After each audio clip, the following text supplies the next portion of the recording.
following is a presentation of Main Street Media, your source for news, sports, and information on Main Street in Middle Tennessee.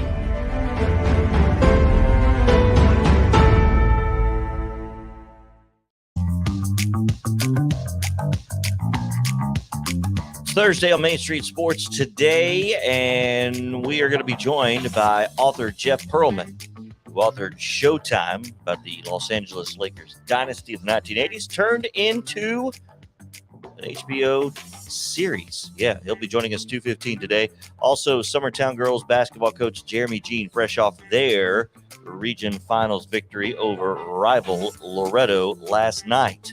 Plus, our player and team of the week and tons of high school basketball previews for the upcoming weekend sectional round and more. To the Hall of Famer Mo Patton and the Sundrop Kid Chris Yao, this is Main Street Sports today. Welcome in. It is Thursday. We won't throw it back this week, but I guess it's a throwback to last year because Summertown's big win last night was pretty crazy. So, man, what a great show we have. We're going to throw it back to the 80s, I guess, here in the next segment when we talk to Jeff Pearlman. Get a chance to talk to him about the 1980s Lakers dynasty and what led to getting a book turned into a screenwrite. So that's pretty cool. Looking forward to it.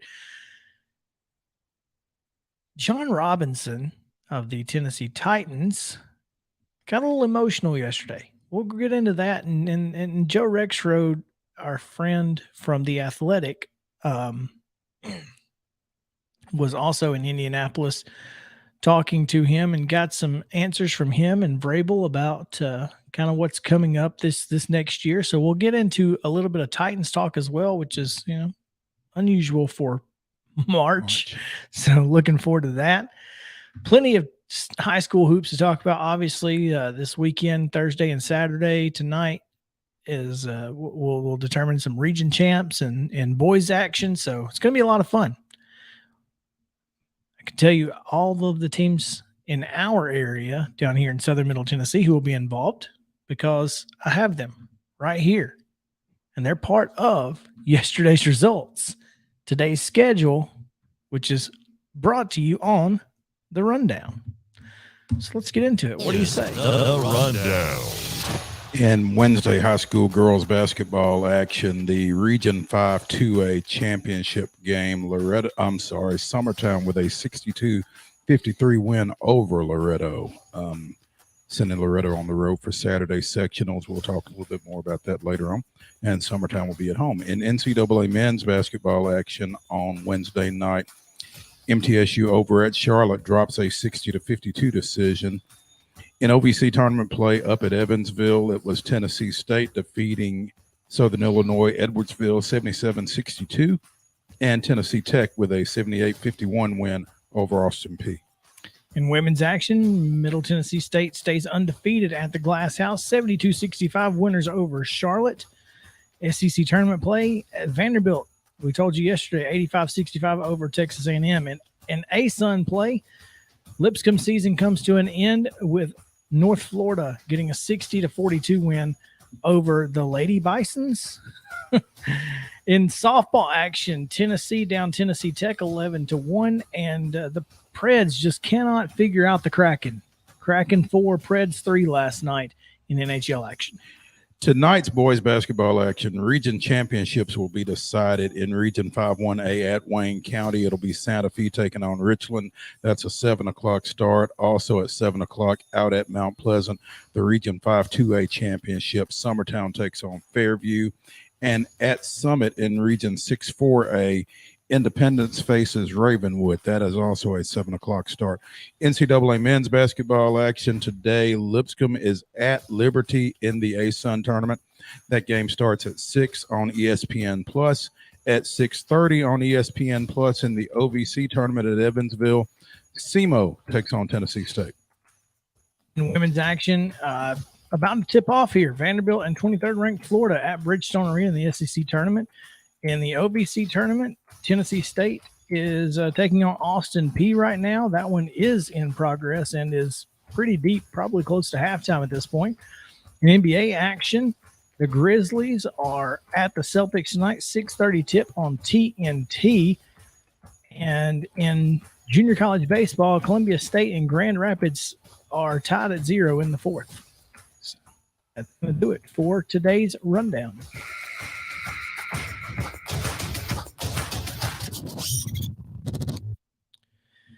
Normally, we reserve this part for our top story, but we reserve the hardware for the segment with Coach's Corner. But since that got pushed back a little bit, we're just going to give it out.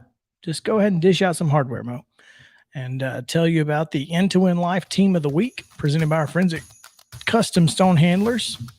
I just figured, this seemed like a good time to give the Summit girls a little love. They did defeat Franklin 67-57 in the Region 6 4A quarterfinals.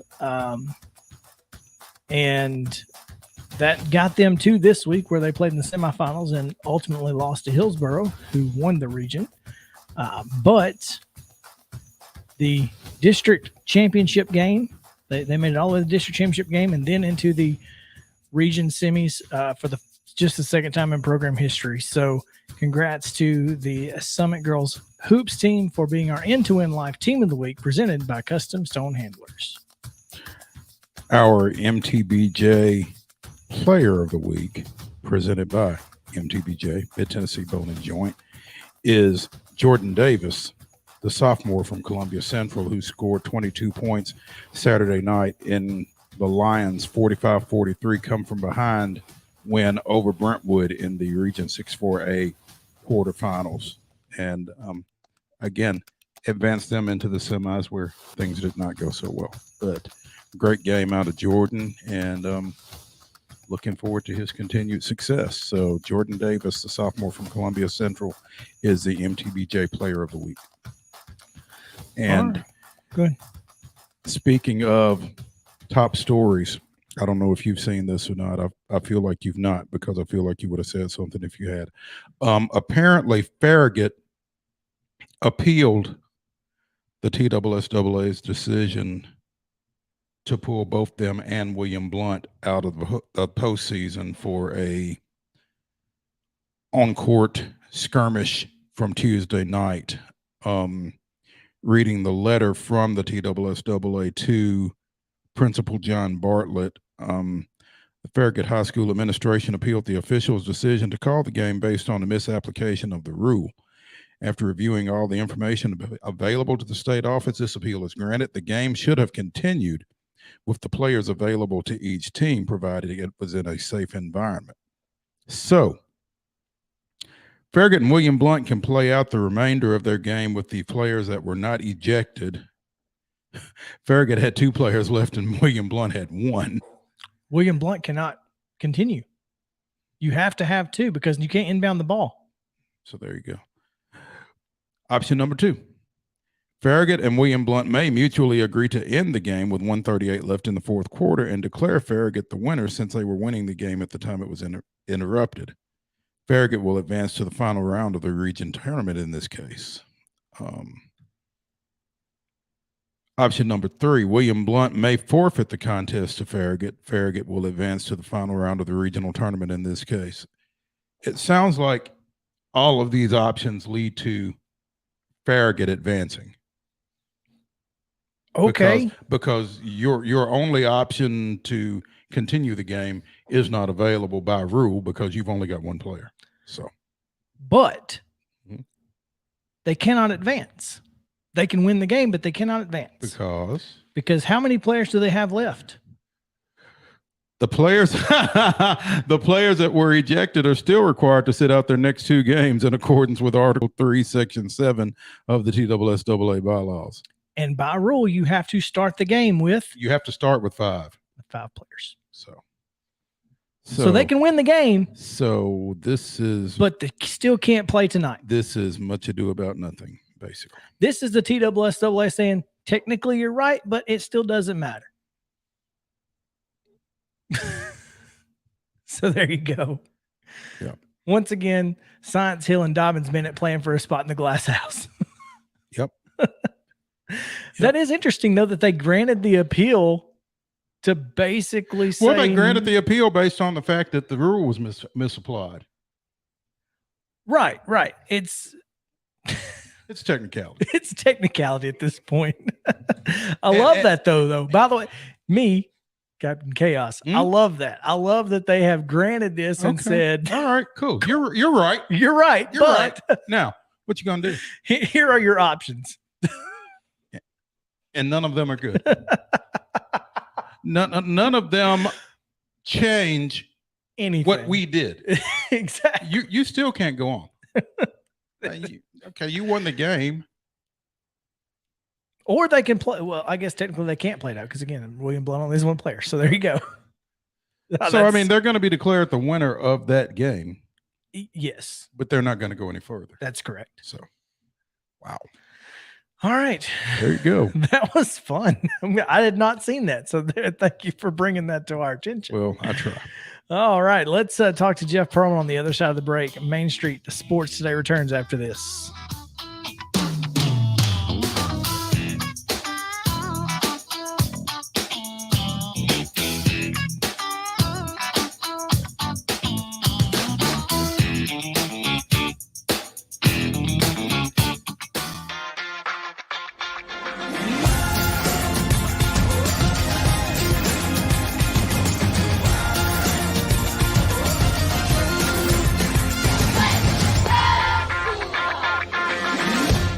Hey folks, while we take a quick break from the show, I want to tell you about our friends over at Custom Stone Handlers in downtown Columbia.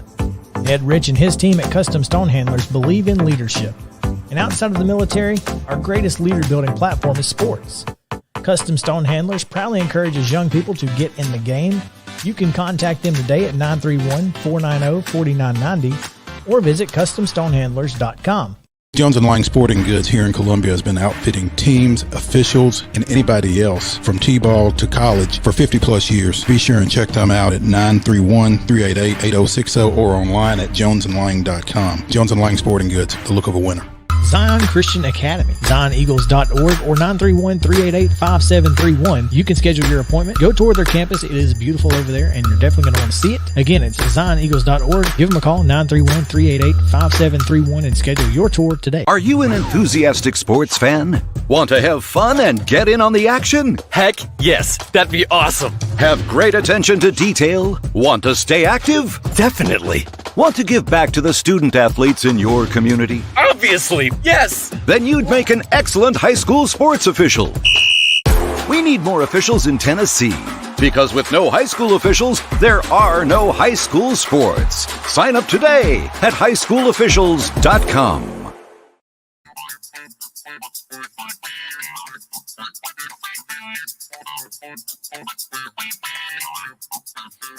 Welcome back in Main Street Sports Today. On this Thursday edition, Chris Yao alongside Mo Patton, JP Plant on the controls, and what a beautiful day it is here in southern Middle Tennessee. Almost like a beautiful day in Southern California. Southern California. Just thinking the same thing. It is a SoCal kind of day. SoCal kind of day. Should have came back on some Beach Boys or something. Yeah. California dreaming. Yeah. California dreaming, baby. Oh, man. Speaking of California, the Los Angeles Lakers dynasty of the 80s was a lot of fun for those who got a chance to see it live. I've only gotten to read about it. One of the books that I read about it called Showtime. Not at the Apollo. No, it was not there. Other side. In LA. And it was so fascinating. Everything about it. Just the players, the personalities, everything that went into it. So no surprise that there has now been a screen adaptation of this book. And I'm looking forward to it because on HBO, I guess 8 o'clock Central, 9 o'clock Eastern, on Sunday, it will premiere. And I have HBO Max, so I'm excited. you can see Winning Time, the screen adaptation of Jeff Pearlman's book Showtime. And joining us now is the author of said book, Jeff Pearlman. Jeff, welcome in. Thanks for joining us. I am always upset when I'm not introduced when I do these shows as legendary Tennessean high school wrestling writer, former Tennessean high school wrestling writer, Jeff Pearlman. Well, that's funny because I should have let Mo introduce you as that. We did not realize, Jeff, to the extent to which you embraced that portion of your career. But we will Wow. We will certainly make the necessary adjustments going further, sir. Listen. I've covered many things in my days, as have you guys, but I still maintain Overton's Father Ryan, 1996 wrestling. Some of the most exciting stuff I ever covered in my life. Not being sarcastic. I loved it. I will tell you this, and this will make you feel old. I covered Charles McTorrey's son in the state tournament this weekend. Oh my God, that did make me feel old. You're welcome. Wow. Yeah, thanks, Mo. That was very nice of you. Hey, well, as high as you're flying these days, I had to make sure you stayed grounded. Yeah, that's fair. Thank you. That's fair. Yeah. So, walking the red carpet yesterday. JP has a question for you regarding last night's premiere. Yesterday's premiere. Yes. And Jeff, when we found out about the premiere, the haunting question was, who did you wear? I wore Men's Warehouse. That's what I'm talking about. They weren't too far off, Jeff. Well done. I wore a suit I bought 2 years ago for my son's bar mitzvah, and the last wore 2 years ago my son's bar mitzvah. And I also wore Adidas sneakers and a white T-shirt. So and rubber bands around both wrists. If you must know, the rubber bands are vintage from my walks when I pick them up and forget that I have them, and I put them around my wrist. Well, pretty stylish. Suits and tennis shoes are in vogue nowadays. It's not something I would do. I don't think it's a look I could pull off, but clearly, if I could pull it off, you can pull it off. Well, that does kind of give me hope, actually. Mo, as you say, speak for yourself. I think you can pull that off. You rock the sneakers well. It certainly would not be the 3-stripe sneakers, though. They would not be the 3-stripe sneakers. Sorry, we'll not be getting any Adidas endorsements anytime soon. But Jeff, congratulations, all BS aside. I mean, I guess if you write a book, there's no higher compliment than to have somebody say, hey, you know what? We can make a series out of this. Man. I mean, first of all, thank you. And I feel like you would understand this very well, Mo. Number one, because we worked together all those years ago at the Tennessean. And being a writer is a lonely business, and it's an isolating business. And you spend a lot of time by yourself in your head. You just do. And you get a lot of grief and not that much praise, and it's hard and lonely. And last night, I'm not just saying this, was it had to be one of the 3 greatest nights of my life. It really was. I had my son and my daughter with me. My wife couldn't be here, and it was just insane. And you're like, HBO is making a show out of a book I wrote, and it's going to our first season, and Sally Field is in it, and Adrian Brody's in it, and John C. Reilly's in it. Oh, and by the way, I'm at this party with them, and Adam McKay is directing it, and all the food here is free. It was ridiculous. It was truly, because journalists love free food more than celebrities. We just love free food, and it was dreamy. It's dreamy. We can't afford it. Yeah, exactly. Nobody should have. Well, so they showed they screened the first episode last night. It's a 10 episode per season, and they had all this candy out and popcorn and stuff. And you would not want to check my pockets last night. I'm just saying, you wouldn't want to check my pockets last night. Jeff, they didn't care if you took it, dude. It's your show. No. They didn't care. I wouldn't say it's my show. It's based on my book, but yeah. But I mean, Sure. they weren't going to turn you upside down and shake it out of your pockets, dude. It's okay. You probably could have walked in with a bag and it would have been fine. But he's got some styrofoam takeout boxes. Yeah. Like, Hey, I ain't leaving this I've done here. What worse, are you, man. crazy? Shoot. I've done worse. I've done worse. As Denzel Washington said, I'm leaving here with something, So, Jeff, we had you, and you were nice enough to come on with us when we first started this a couple of different iterations ago, basically. But you were just coming off of another Laker-related book, I guess, and Three Ring Circus. And at the time, you kind of intimated that you had something else in the works. How is that coming along? The something else. Yeah, well, I have a Bo Jackson book coming out in October, and I'm excited about it. I love Bo Jackson. I love the experience. I thought because of COVID, I didn't get to travel. I actually thought I might be able to stop by and come to Tennessee and see you guys, but a lot of time in Bessemer, Alabama, and I love the Bo Jackson story.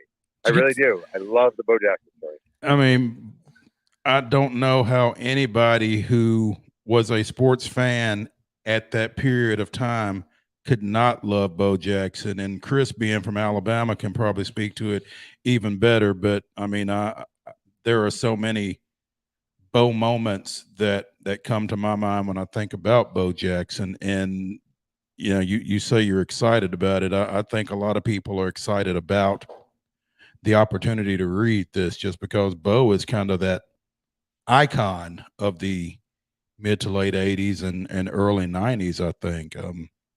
You feel like he was going to be a Hall of Famer in some way, shape, or form had he not suffered that injury against the Bengals for the Raiders, I think it's really interesting. I just told someone this yesterday.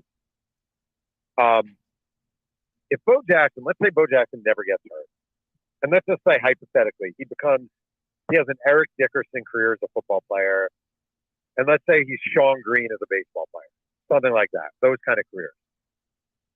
Number one, obviously, he's in the Hall of Fame in elite football. But number two, he's not nearly as interesting a subject later on.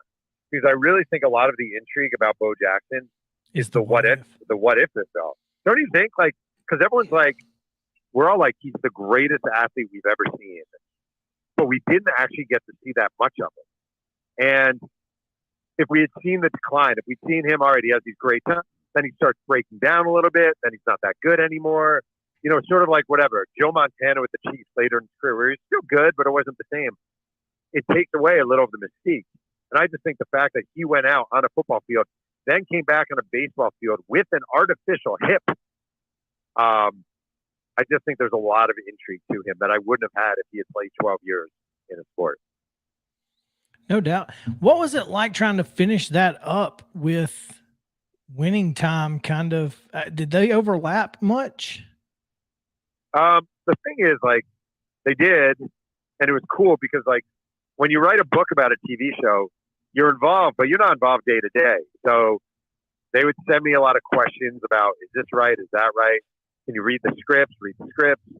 I went on set a couple of times. We had my wife and I and my kids were all in an episode just briefly. So it was like really like little days of summer camp getaway, we'd seen all the episodes,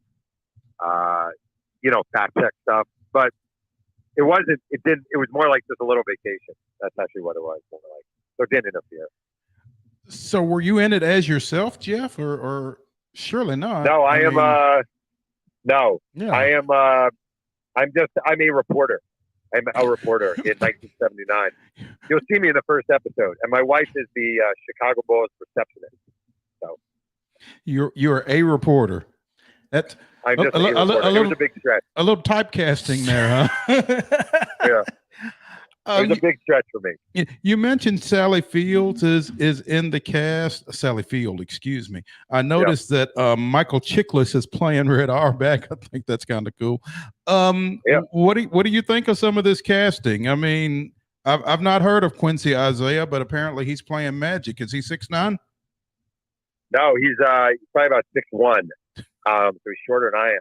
They do a lot of it's really interesting. The casting is really impressive. Like, so you have all the established actors. You have Adrian Brody playing Pat Riley and John C. Reilly's Jerry Buss.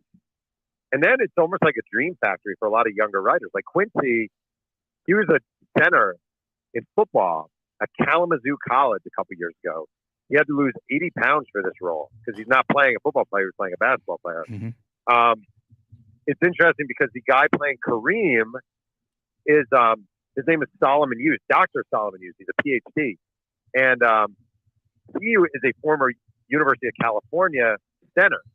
So Solomon is 6'9". So I was there for some of the filming, and Quincy, again, who's only about 6'1", standing next to Kareem, he wears these sneakers, like these giant, almost like Gene Simmons on double platform heels. So you wouldn't know the height disparity. So they do a lot of tricks like that. It's really interesting. The casting is amazing. The guy who plays Kareem is Kareem, basically. And Quincy as Magic he just oozes this kind of like first time in LA, I can't believe I'm here living this fantasy sort of thing. It's really, I would be excited if this show sucked. Like, I'd be like, holy cow, they're doing a show of my book. But it sucks. I know, but they're still doing a show. But this show is amazing. This show is so ridiculously good that I'm just blown away. I'm just blown away. We're certainly looking forward to it. I mean, anytime you get a chance to get personalities like that on a screen is going to be a lot of fun. And you were able to capture a little bit of those personalities through the book. And I think it's going to be just a phenomenal show. Again, I guess it's on HBO, but obviously you can stream it on HBO Max. Correct. It premieres on Sunday on HBO on March 6th. Sunday, 8 Central. Going to be a lot of fun. So are you going to have like a viewing party, Jeff, or are you just going to chill at the house and watch it with your wife and the kids, or what's the plan for Sunday evening? Well, I was going to watch, but I heard Overton and Father Ryan are wrestling. So I'm probably going to skip the show and go on over to the Ralph Gabriel Memorial Gym or whatever. He's still alive, I'm sure. We're having just a few people over. I'm not. Again, like, this isn't even my home turf, so it's not like I know a million people in Southern California to invite. We're having a small party, a viewing party. I've now seen this episode about 15 times, so I don't,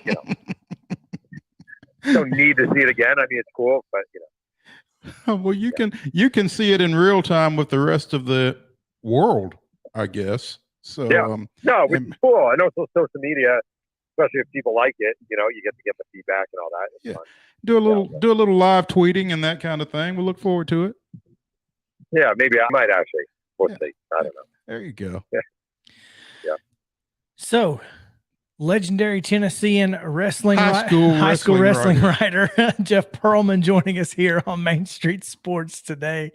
Throw that legendary in there because that might be the only portion of that phrase that's accurate. There you go.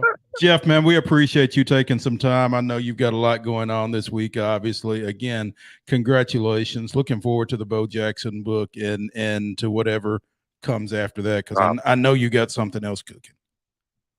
I hope so. I appreciate it so much. Thank you guys so much. Thanks. All right. Jeff Pearlman joining us there. And I didn't even ask him about the USFL. Aren't you proud? Only because you forgot. No. I was purposely not going to go there. So it's not what this is about. Men's Warehouse. I like it. I told you it was Cole Haas or whatever. Hey, it worked. Men's Warehouse. Yeah. Let's talk about the Titans on the other side, because Jon Robinson got a little emotional yesterday. Yeah, and I got a little something to say about that. Well, we're fixing to find out. All right. Because we're going to watch it and listen and react here on Main Street Sports Today. Y'all stick around.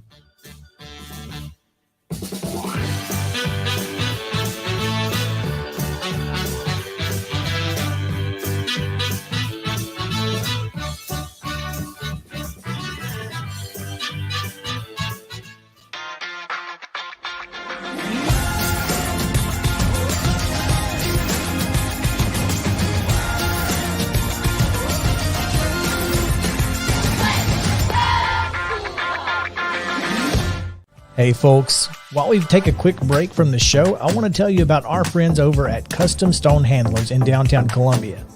Ed Rich and his team at Custom Stone Handlers believe in leadership. And outside of the military, our greatest leader building platform is sports. Custom Stone Handlers proudly encourages young people to get in the game. You can contact them today at 931-490-4990 or visit CustomStonehandlers.com.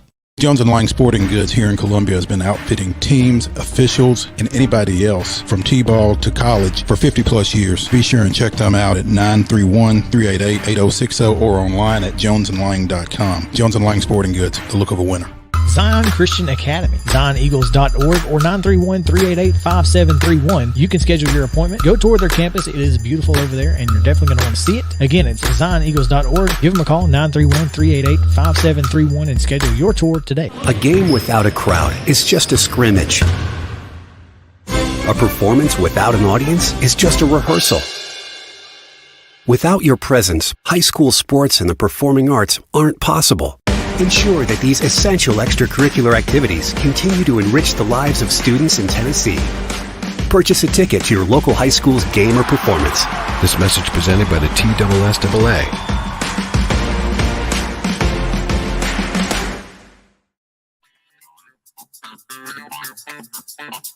Tomorrow, Main Street Sports. Today, it is March, and that means we're talking a little madness. Jerry Palm, CBS bracketologist, will join us at 2:15 Central tomorrow. And just ahead of the SEC tournament in Tampa, that is in Florida, that is correct. Bob Kessling, voice of the Vols and the Vol Network at 3 p.m. Central. That's tomorrow on Main Street Sports Today. Well, Madison Blevins Hawk, a sports anchor for WBIR in Knoxville, says Farragut does not know how many players will be suspended at this point. My assumption is the TSSAA wouldn't grant the appeal if Farragut only had 2 players to play in the game, LOL. And obviously that's not accurate. No, that's not accurate at all. I mean, they appeal based on a misapplication of the rules. The game should not have ended. And it says right there in the letter that based on our information, they would have 2 players available and everyone ejected has to sit out. So therefore, the next game cannot start. Because you have to have 5. Players. And someone said, well, they can play JV players. No. TSSAA has submitted rosters at the beginning of the playoffs. If you're not on that roster, you cannot be added at any point.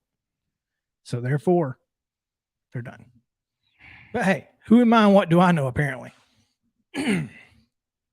Let's talk Titans, because I'm going to get angry on Twitter, and I don't need to get angry on Twitter.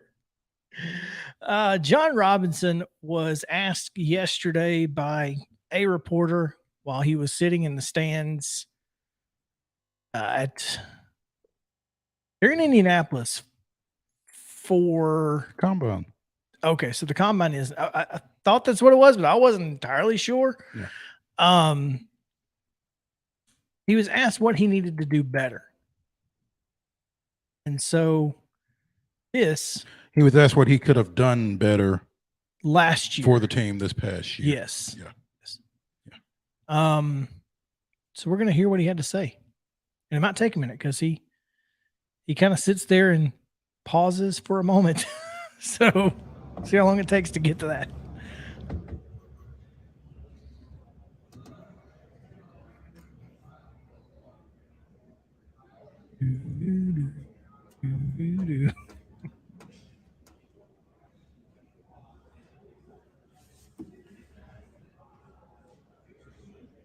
The trust that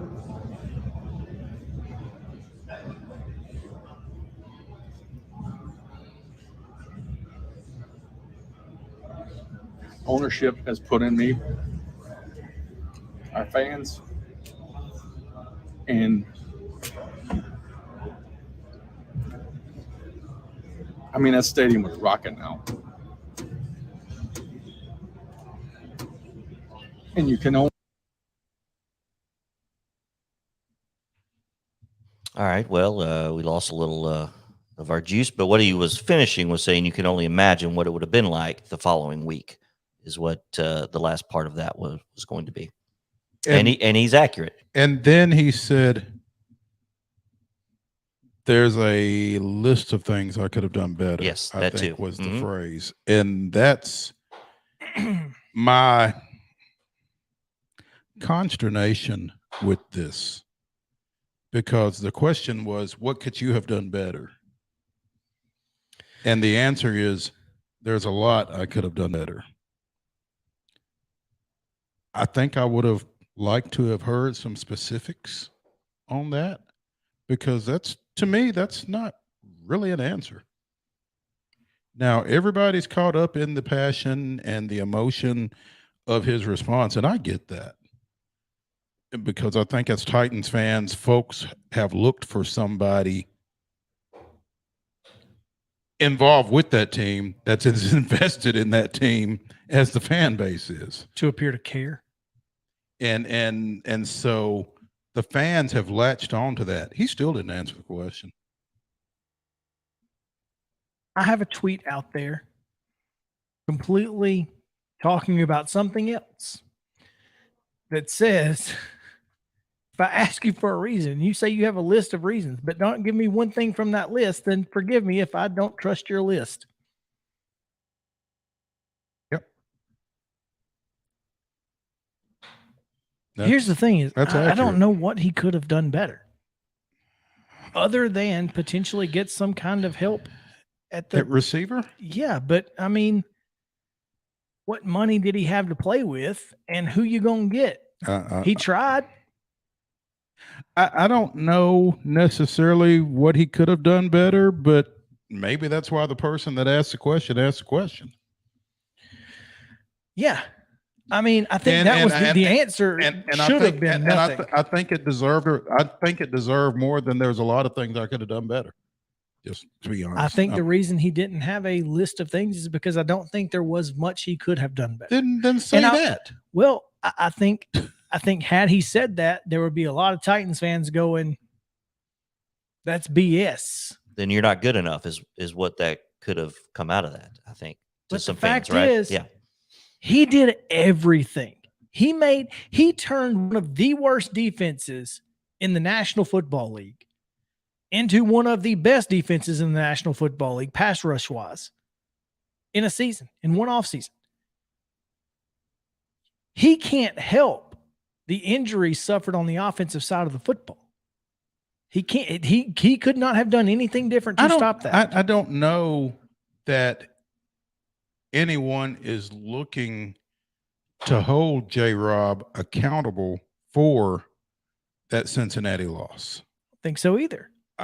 But, you know, you're the guy there. The buck does kind of stop with you. And when somebody asks what you can do better, and your response is, there's a lot I can do better, then it goes back to your tweet. Let me ask you this. What if Jon Robinson looked up and said, better what? We were the number 1 seed in the conference. Isn't that our goal? No. But it's not. It's the answer. For a general manager, it is. The number 1 seed is your goal? Because you have built a team that is good enough to be the best team in your conference to get to the Super Bowl. You can't control how they play on the field, but you clearly built a very good football team over a 17-game schedule. You were the best football team in the American Football Conference. That's a pretty damn good job, and you can't tell me that you have done a poor job if that was what happened. And again, I don't think anybody. I wish he'd have said it. I don't think anybody is saying that he did a poor job. And I don't think being the number 1 seed in your conference is a goal. I think holding up that trophy the second Sunday in February is your goal, whether you're the number 1 seed or the number 7 seed or anywhere in between. And of late, the last 2 times the Titans have been the number 1 seed, the result has been this. So the only thing Jon Robinson could have done better is what? There's one thing.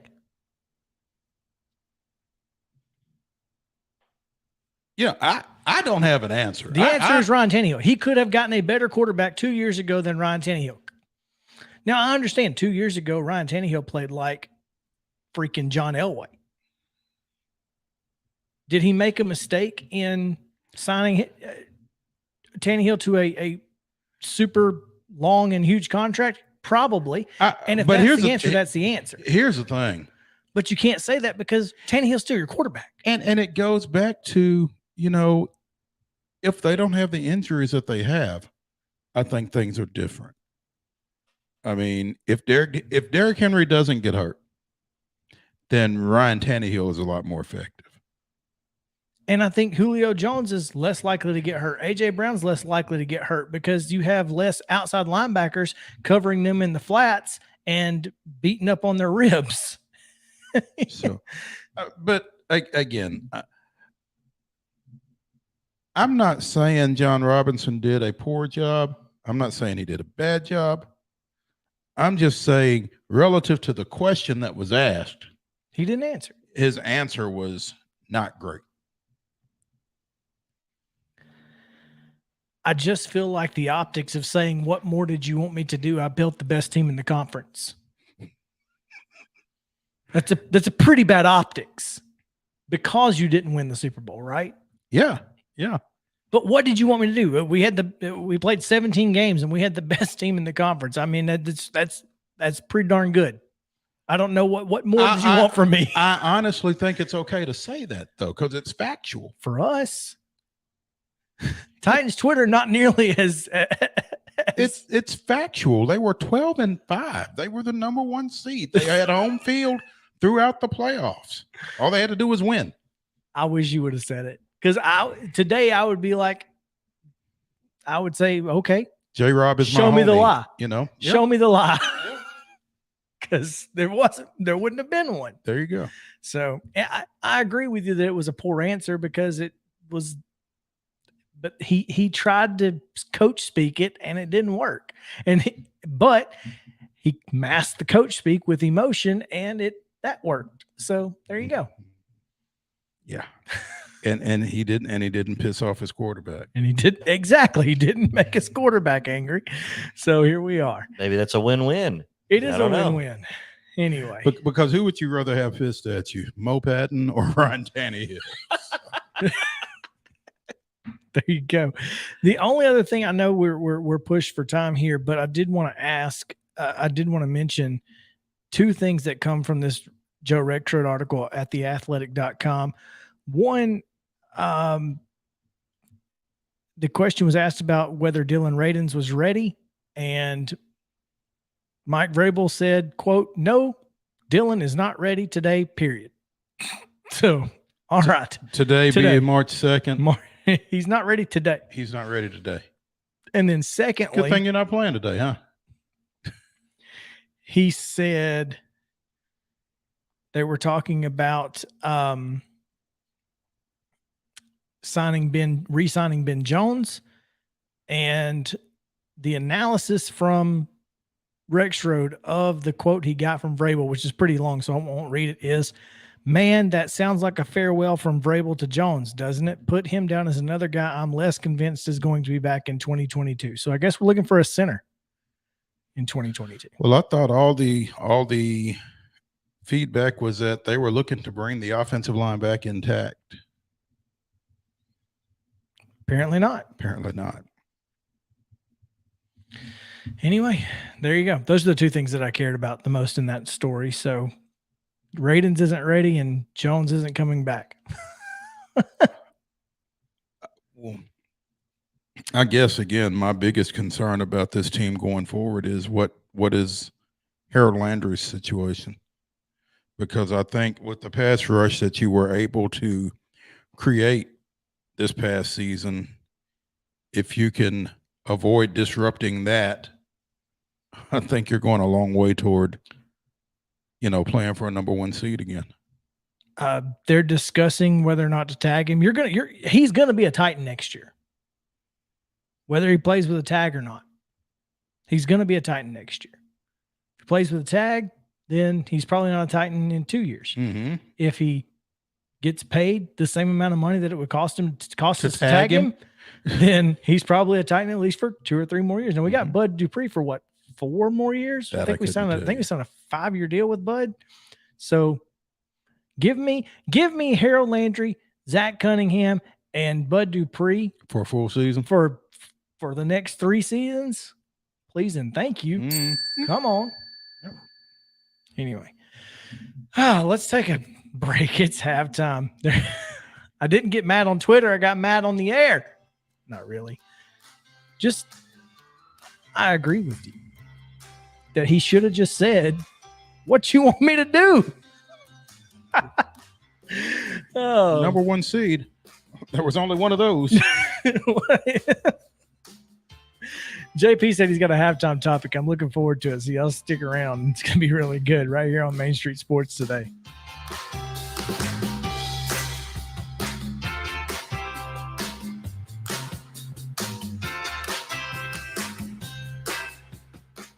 Are you an enthusiastic sports fan? Want to have fun and get in on the action? Heck yes, that'd be awesome. Have great attention to detail? Want to stay active? Definitely. Want to give back to the student athletes in your community? Obviously, yes. Then you'd make an excellent high school sports official. We need more officials in Tennessee. Because with no high school officials, there are no high school sports. Sign up today at highschoolofficials.com.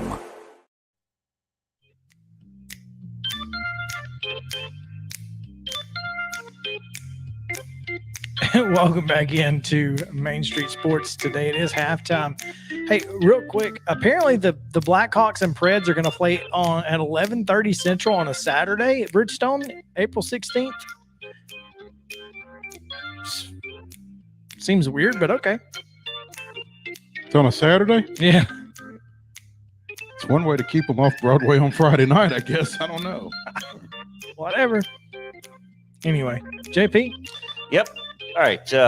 You guys may have seen this, maybe not. I'm going to put it up full screen right now, but unnecessary roughness on Twitter, which I think is a Barstool Strike one Yeah. subsidiary. No idea. But I still think it's an interesting conversation. College football, it's March, and college football media personalities bracket. All right, so there's a 32 names. Okay. A huge majority are still living. There is one known that has passed. There may be others that I'm not aware of. But so there are 2 number 1 seeds. So again, a 32 person bracket. So 216. 216 sides. Yep.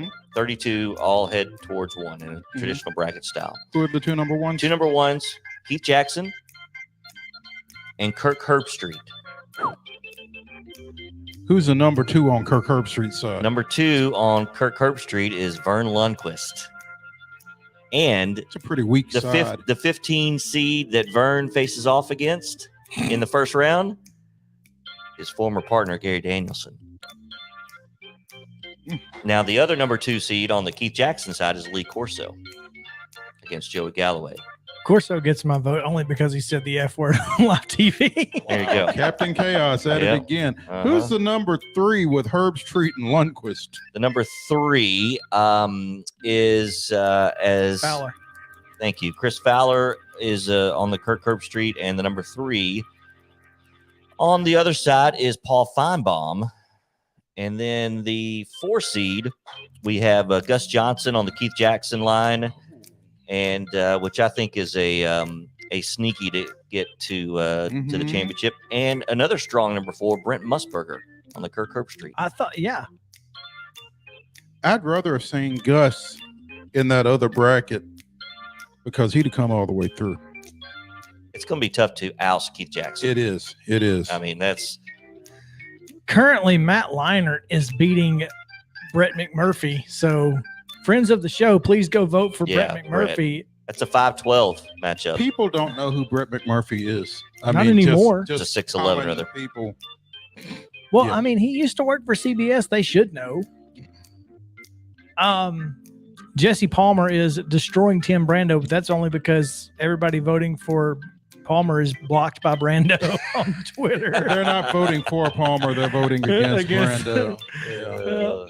But these are all polls. So, like, if you go to the poll, you can vote in each poll, and tell folks where it is again. It's UNNEC Roughness on Twitter. UNNEC Roughness. So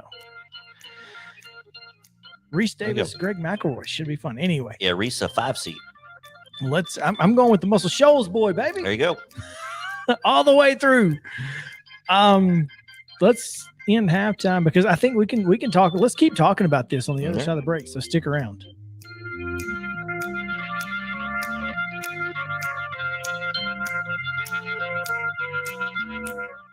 A game without a crowd is just a scrimmage. A performance without an audience is just a rehearsal.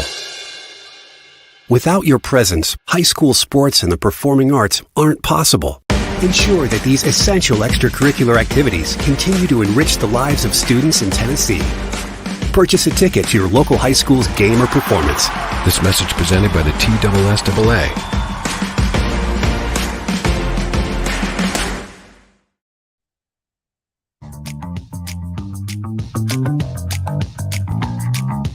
Second half action now, Main Street Sports Today on this Thursday edition. Coming up, we'll be joined by Summertown girls basketball coach Jeremy Jean, region champs after a win over their rival Loretto last night. That'll be in the Coach's Corner, presented by From the Heart Cafe. Coming up, also, we'll preview the upcoming weekend. A busy schedule. Sectional round is here in Division I. We'll talk about it.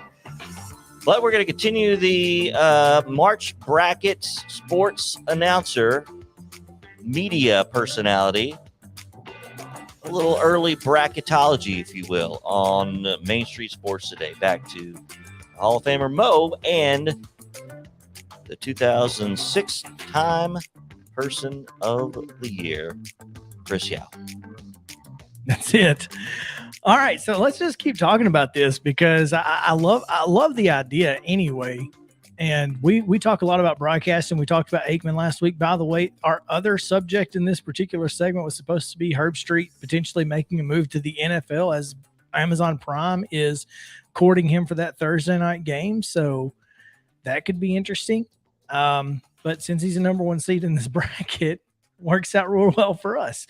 So what we're going to do here is we'll go through the matchups. So we've got three guys. We've got three of us. So we're going to take a poll, and whoever wins 2-1 or 3-0, we'll get the vote from our MS_sports today. That's at MS_sports today on Twitter. Democracy at its finest. We will talk in the Brandon Walker region.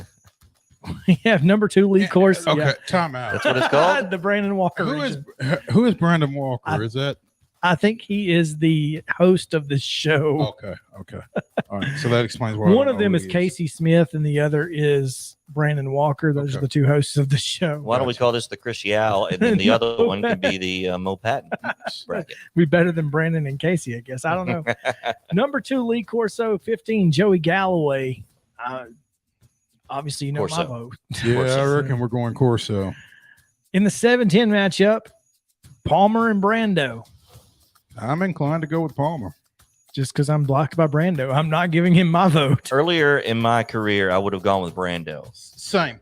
But I gotta go with Palmer. So Paul Feinbaum matched up against Beth Mowens. That's a tough matchup. In college football, and remember, this is a personality, sports, college football personality. So I understand she's a play-by-play and all that. Trailblazer. But it's Paul Feinbaum, folks. Yeah.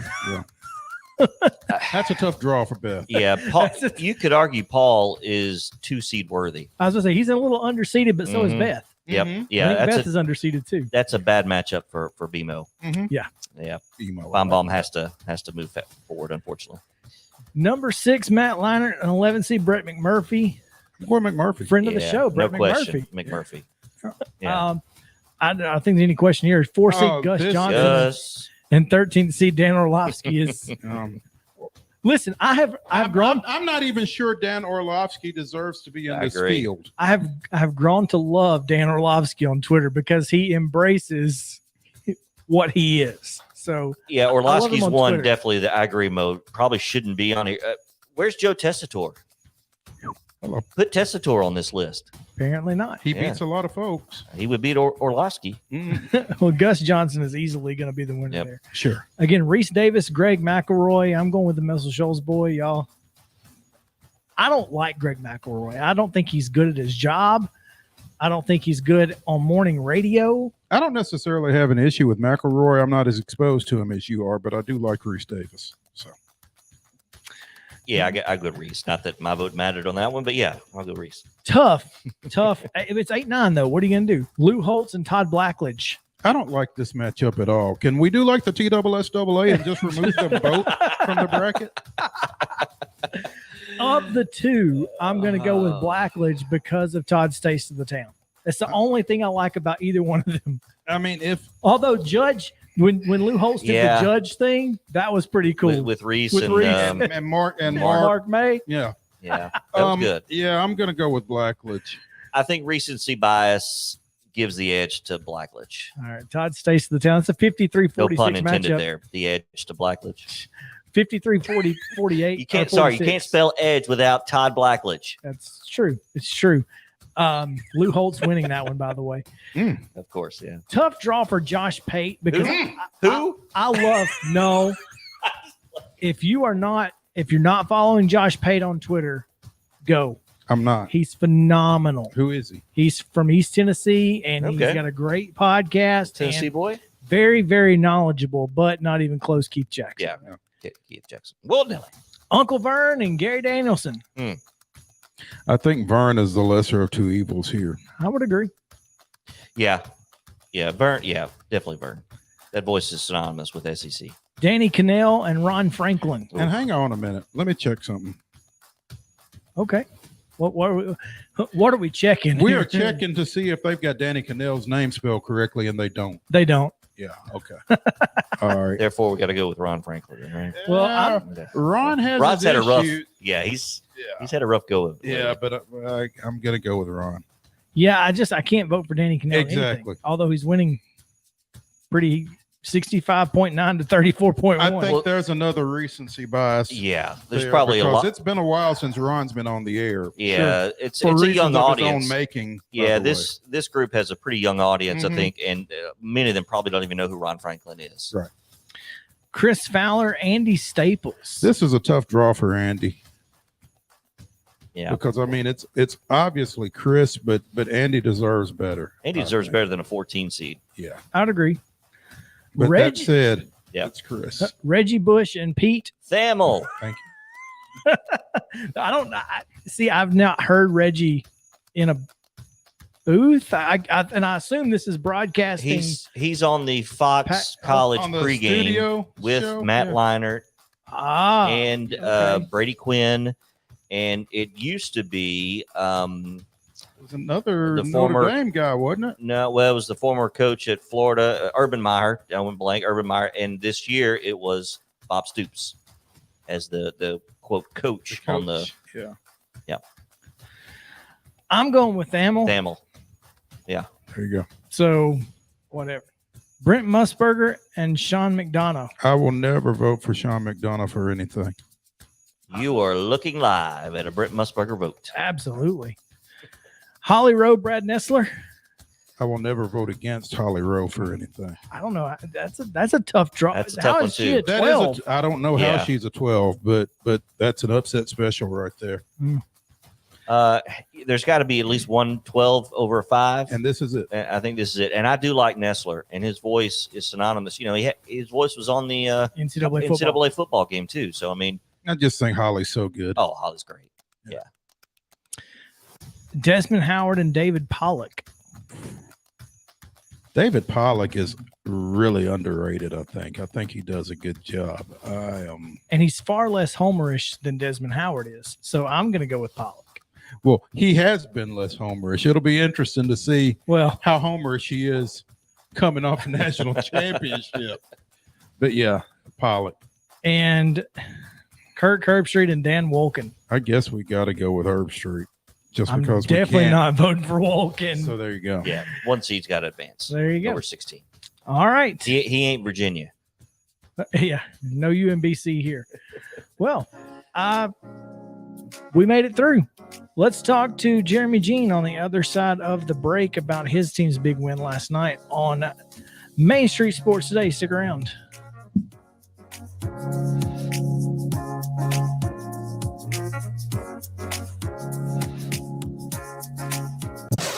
Welcome. I'm Tyler Palmatier with Main Street Nashville, and this is the Main Street Preps Weekly Roundup. Basketball season's in full form, and we are recovering from a flurry of upsets last week, which saw 4 of the top teams in our Fab 15 girls rankings lose in district championships. Number 1, Blackman. Number 4, Cookville. Number 8, Rossview all fell, and that madness has leaked into this week where our number 4 team, Coffee County, was eliminated from the postseason by McMinn County. That chaos has put some intriguing regional and sectional matchups on the table for this week in Division I, but the biggest stories of this week are going to come from the Division II state tournaments, where mid-state teams have occupied 9 of the available 16 spots in the Division II AA and Single A tournaments. And several of those teams are right in the middle of the title conversation. You've got Ensworth on the girls' AA side, Webb School on the girls' Single A side, Brentwood Academy and boys AA as the arguable favorites coming into those tournaments. And in Division II Single A boys, the Mid-State is guaranteed a team in the finals, with Good Pasture and USN set to play in the semis. MainStreetPreps.com will have live coverage of each game with a full staff at Saturday's championships in Cookville. And don't forget about Division I, where the girls' state tournament field will be decided with sectional games Saturday and the boys will follow on Monday. We'll have a running scoreboard with all of those results as the playoffs press on. So keep everything tuned in to MainStreetPreps.com. Taylor Groves and the East Robertson Indians are the last team left standing in Robertson County basketball. Coach Kurt Caton's team will host Clay County Thursday night for a Region 4 1A championship at East Robertson.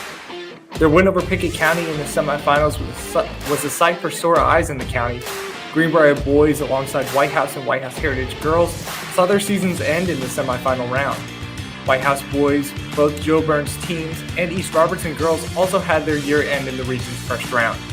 East Robertson and Clay County played once in the regular season, with the Bulldogs pulling out a 68-53 win in November. Since then, East has reeled off 18 straight victories. Tip is at 7 p.m. at East Robertson. Stay tuned to MainStreetPreps.com for coverage on that game and all things Robertson County sports. I'm Casey Patrick, and I'm a sports reporter for the Dixon Post and the Cheatham County Exchange for Main Street Preps. In the Dixon Post this upcoming week, we'll have coverage of the Creekwood Redhawks and Lady Redhawks journey throughout their region tournament, as well as various season previews for the upcoming baseball, softball, and soccer seasons for both Dixon and Creekwood teams. We also hope to cover the middle schools as much as we can and get as much as those guys and girls in the papers, like I said, as much as we can. For the Cheatham County Exchange, Cheatham girls and Cheatham boys are both still playing in the region tournament. The girls just lost on Monday night. We will have an article for them, as well as the boys and the Harpeth boys, who both play on Tuesday night in Mount Pleasant. We will have some stories. Those will be the main stories for the paper coming up for the Cheatham County Exchange. We also plan to hopefully have some season preview articles for softball, baseball, and soccer there as well. You can follow me on Twitter at CVP51. And you can follow Cheatham County Exchange and the Dixon Post on Twitter. Also, feel free to follow Main Street Preps to keep up with pretty comprehensive coverage of the mid-state area. Thank you.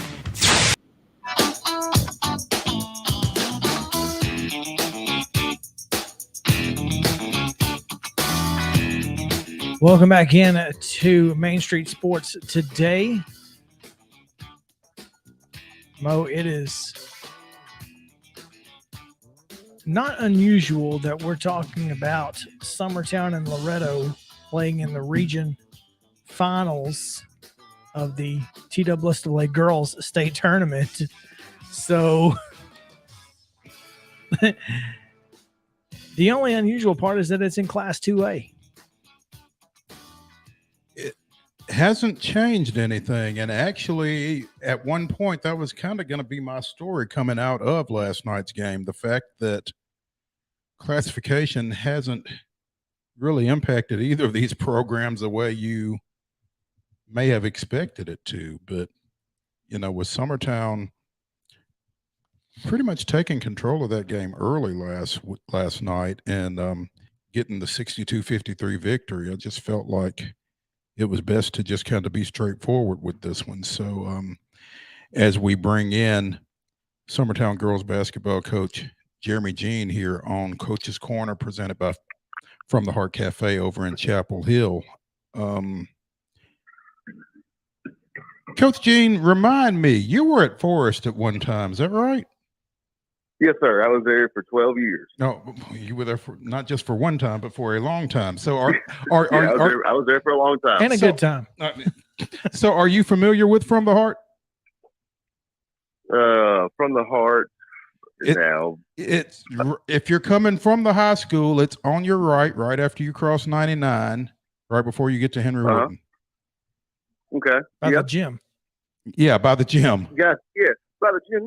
Yes, sir. Okay, all right. If you've not been, you need to get in there.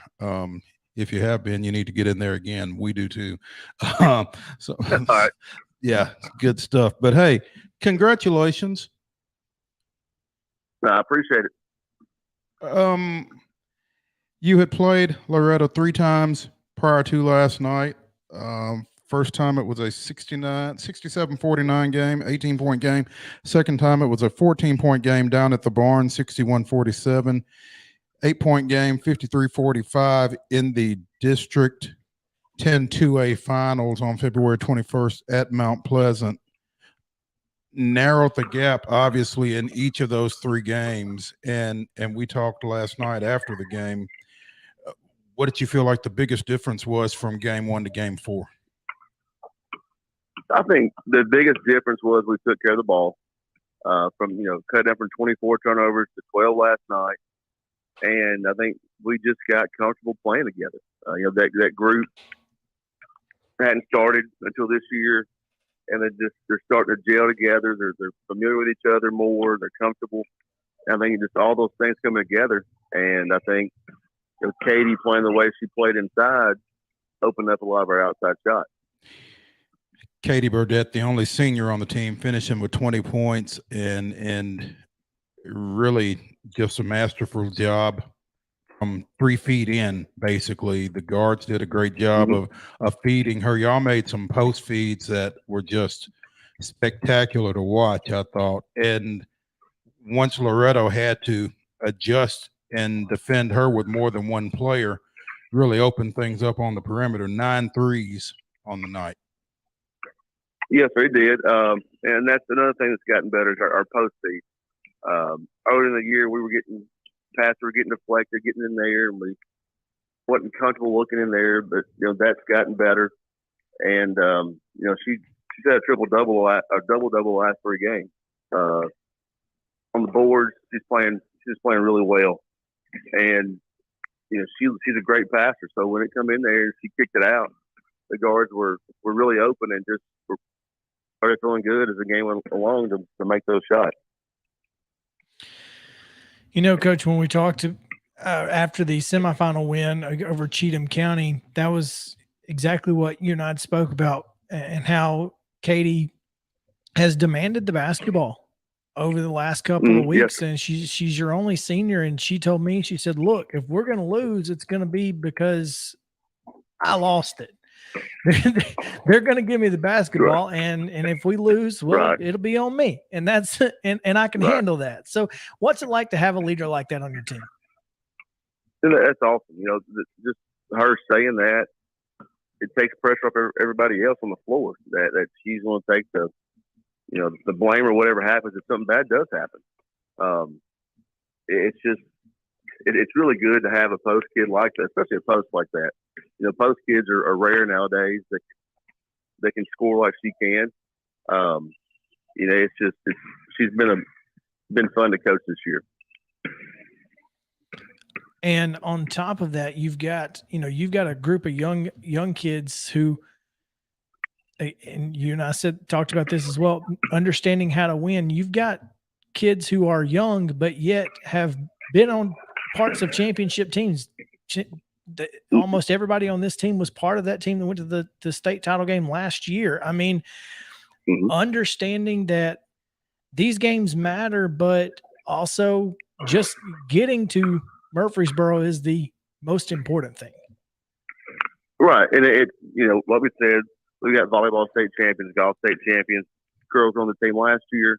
Softball state champions from last year to this year. Softball state champions, and it's tennis probably too. It's just they know how to win. And last night with about 2.5 minutes to go, we started, hold the ball and relay up. And there were times where we could have freaked out and turned it over or went and, shot a three because they were falling. They didn't. They knew what we had to do to win was, make the game shorter than the 2 minutes. And I was really proud of how they handled that, being up 6, 7, 8 with 2 minutes to go. Getting a chance to play at home has got to be a positive. You feel like, you don't have to travel to Martin, and two, Right. just a little familiarity and being inside your own gym and sleeping in your own bed, sleeping in, not having to get up a little early or anything like that on Saturday. Obviously that's going to play at least some sort of a factor. Yeah, I hope it does. I hope they're tired coming in here on that long trip. But just hosting this game, it means a lot to them because I know it's their goal to get state tournament, but it's hosting a sub-state game. It's a big benefit. Your fans are here. It's going to be loud and rowdy when it needs to be, and then they'll quieten down if we need them to. But they're excited. We can keep our normal routine for game day. Get up here at 8, like we do normally, and shoot, and then go home and come back and get ready to play. Facing a Gibson County team that I believe also moves up from 1A to 2A this year. Yeah, so they did, and that's a program that certainly knows the way to Murphy Center as well. What do you know about them? What are your expectations out of them Saturday night when they get here? Yeah, I mean, they're going to come after us. That's just what they do. I think they're a lot like us. They got a really good post player, some good shooters, and a good point guard. So, yeah, I don't think they're long like Loretto long. So that's going to help us out because length has caused us problems this year. But they're going to come at us. They're going to get in some pressure, and if we play the way we're capable of playing, we'll have a chance to win, and that's all you can ask for. Summertown 28-4. Their 4 losses are to Creekwood and Loretto. So, I mean, you got to feel pretty good anytime you're playing anybody else. And obviously after last night, you got to feel pretty good playing Loretto as well. But got them on your home court. And like you said, they don't have quite the length. I guess the phrase would be cautiously optimistic about this one Saturday. Yeah. Well, I mean, that would be a good phrase. I think we're playing well defensively, and if you can defend people, and with the post presence that we got right now, we can be in the game. Even if our shots aren't falling. We showed that with Cheatham County and Sycamore. We just got to defend like we have these past 2 weeks, defend and rebound and limit our mistakes, and we'll be in it at the end with a chance to win. What was the rebounding differential last night, Jeremy? We out-rebounded them by 10. Felt like more. It did feel like more. But a lot of those, they didn't get many offensive rebounds at all. We limited them to one shot, and that was key. There's a lot of keys defensively. We didn't get driven on as much as we had in the past, so we didn't have to help to get out of position to rebound. Loretto's a great team. They shot the ball well. It's just when they missed it, we didn't let them get another chance to score that possession. Jeremy Jean, head girls basketball coach at Summertown, winners of the Region 5 2A bracket, and will host Saturday. What time is the game set for against Gibson County? Yeah, 7 o'clock. 7 o'clock tip. Make sure to get down there and get it in there early because that gym fills up quick when the Lady Eagles are on the court. So, Coach, we appreciate you for taking some time with us today, and congratulations once again. Looking forward to seeing you this weekend. Well, I appreciate it. Thanks for having me on. Absolutely. Jeremy Jean. When we come back, we've got Jeremy Jean on Coach's Corner, presented by From the Heart Cafe over in Chapel Hill. Where? Chapel Hill. Chapel Hill. Chapel Hill. Do you know where that is? It's in Marshall County. Tell you what that means off the air. Okay, then. On the other side of the break, Main Street Sports Day continues talking high school hoops. from the Heart Cafe. One of the best burgers and all the best desserts in all of Middle Tennessee. Go see them. We'll be back after this.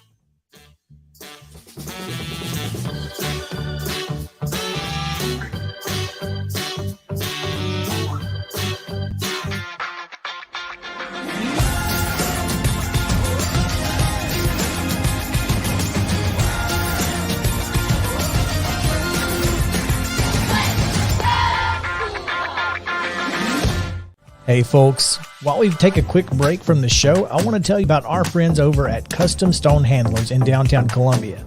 Ed Rich and his team at Custom Stone Handlers believe in leadership. And outside of the military, our greatest leader building platform is sports. Custom Stone Handlers proudly encourages young people to get in the game. You can contact them today at 931-490-4990 or visit CustomStonehandlers.com. Jones & Lang Sporting Goods here in Columbia has been outfitting teams, officials, and anybody else from T-ball to college for 50 plus years. Be sure and check them out at 931-388-8060 or online at jonesandlang.com. Jones & Lang Sporting Goods, the look of a winner.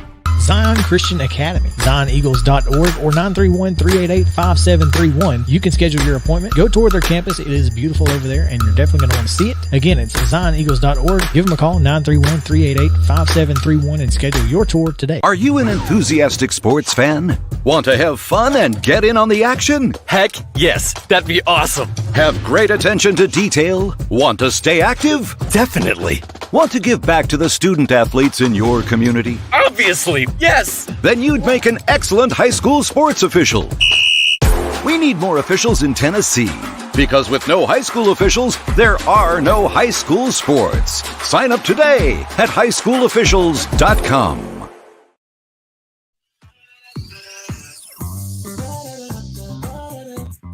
Main Street Today is your half-hour coffee break with the one and only Devin O'Day, featuring lifestyle, inspiration, and entertainment. It airs live at 11 a.m. Central, right here on all these same Main Street media platforms, and we'll be there following on demand, including Instagram at Main Street Today Radio. It's Devin O'Day and Main Street Today, weekdays, 11 a.m. from Main Street Media. Welcome back in Main Street Sports Today. We just added an extra word in there. She does entertainment. Sports. We add sports. Its own style of entertainment, by the way. It is. No doubt. A lot of great games tonight in high school hoops action. Michael Odom, who has certainly been around a lot longer than I have in Tennessee, and he works for the Mirror Exchange out in the Jackson area. Milan, to be specific. And, I guess most people around here probably know where Milan is. So, yeah, there you go. He says that JV players are eligible players to play and could potentially play if Farragut chose to play in the next two games. I don't know that I would. I don't know why you would subject your JV players to that, but play and see what happens. I guess you never know. Yeah. I mean, hey, it could happen. Maybe those old McDonald's commercials. Maybe one of those JV players has a stroke from 3 or something and knocks down 10, or I mean, I guess it. You miss 100% of the shots you don't take. All right, Michael Scott / Wayne Gretzky.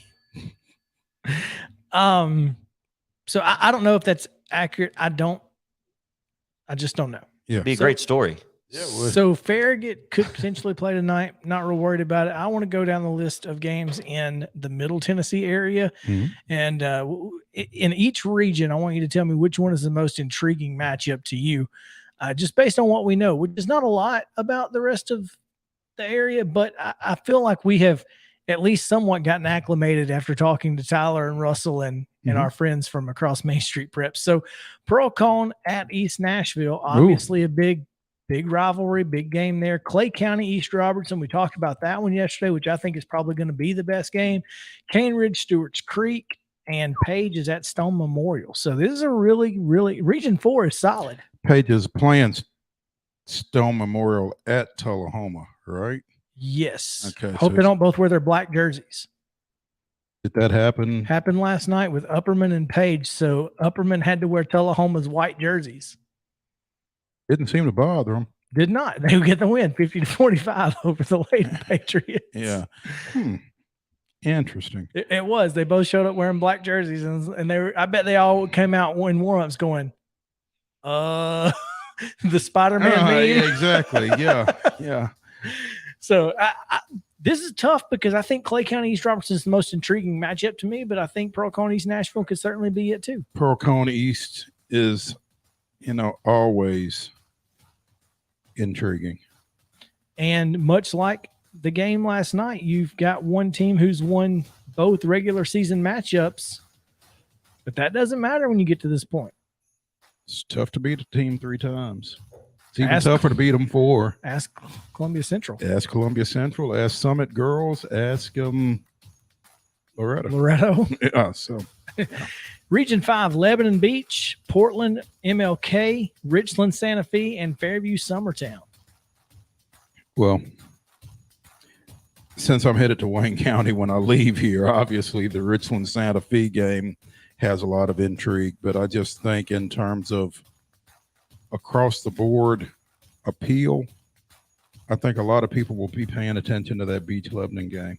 I think they will be too. I'm going to be at Summertown Fairview, and these two teams seem very evenly matched based on what, their schedule and how they've played against some common opponents. It's going to be a really good ball game. But yeah, you're right. That little known fact, or maybe it is better known, little talked about fact. Fairview beat Independence earlier this year. They did, in fact, beat Independence, and it's a big win. Yeah. So just something to keep in mind. Region 6, Ravenwood Independence, Jackson Northside versus Jackson Southside, Gibson County Milan, and McKenzie West Carroll. Ravenwood is really versatile, and adding DJ Starr to their mix, kid that moved in out of Chicago back at the start of the year, has really impacted that team. They've got Jake Mulder, big kid who can step away and shoot the 3. Starr and Andrew Lamuno and Matthew Williams as well. I mean, they can score it from anywhere, and they can D you up. So I think Independence will have their hands full. Well, I mean, they had not lost. They beat Ravenwood twice in the regular season and lost to them the third time in that district semifinals. Yeah, so in overtime. This is going to be a very good basketball game. And what happened? Hello? Did you elbowed him? What are you doing over there? Mind of its own over here. Hey. We got a goblin. Ghost running around. Independence has had a couple of really good games in this region tournament because they beat a good Hillsboro team to start 47-46, and then obviously the big win over Columbia Central the other night. So they're playing some good ball right now. They are playing very good basketball right now. And listen. Say what you will. I know you got to play it on the floor, but you're playing to avoid beach. You're playing to avoid a trip to beach. Who wants to go to Shackle Island? Neither one of these teams, I can assure you. So you got to win. It's must win. Yeah, take your chances against Lebanon. Exactly. Yeah. And hope Beach doesn't lose. Oh, man. There you go. Again, tonight, the last time that you can lose and win a state championship. Which there are those that would tell you that's 3 times too many, actually. But, yeah. All that happens if you lose tonight is you go on the road for Monday's sectionals. And that McKenzie West Carroll game is going to be really, really interesting, too, as well, because, West Carroll last year eliminated Loretto, and watching that game, I didn't think they had any business beating Loretto based on, the style of play that, the War Eagles take. And